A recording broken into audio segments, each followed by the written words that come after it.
Assalamualaikum warahmatullahi wabarakatuh. Har'a barumsa partii lammaffaa itti jalqabnee jirra.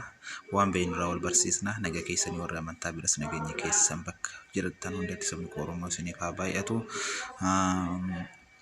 Like, share, comment gochuu hin dagatina. Innis akkamitti TikTokii qollofame viidiyoo isaa buufachuu dandeenya. Akkasumas YouTube irraa viidiyoo buufachuu dandeenya.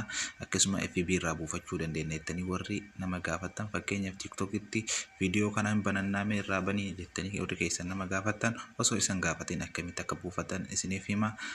Walaa jajjabeessinuu achumaan immoo YouTube kiyya subscribe godhaa. Kennaan rabbi isin yaaduu nama jajjabeessu qofa isin godhaa. Gatii isin kafalchiisu dhaqaa like godhaati bas hagasuma touch gochuu qofa jechuudha. Amma gara barumsaatti isin dabarsaa na hordofaa galatoomna.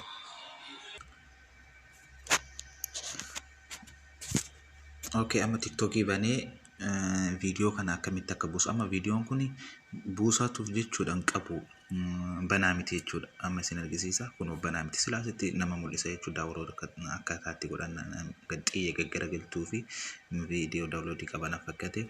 Amma viidiyoon kun akkamitti buufachuu dandeenya na hordofaa.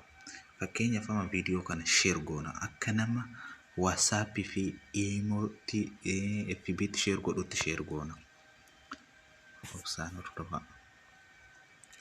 Yoo share goonee as harkifnaa mana keenya keessatti jechuudha. Bannee ilaalaa irraa amma share godheera akkanatti naa bana amma azaan.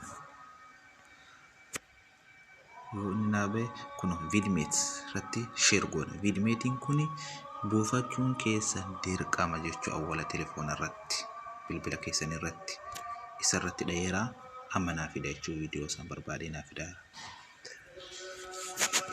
Obsaan hordofaa.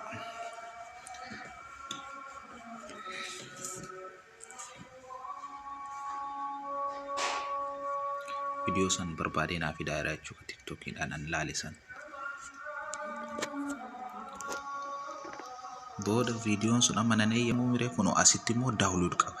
Bas haala gabaabaadhaan daawunlood gootanii irraa fayyadamtu jechuudha. Kun quality isaati 700 inni kun originaalan buufatu barbaadde saniin barbaadde akkana siiboo jechuudha. Akkasii yoo inni saniin gallee jiraate commenting gaafadhaa isiniin jedha. Obboleeyyan keessaniin beeyneef share comment godhaa garuu waan gaarii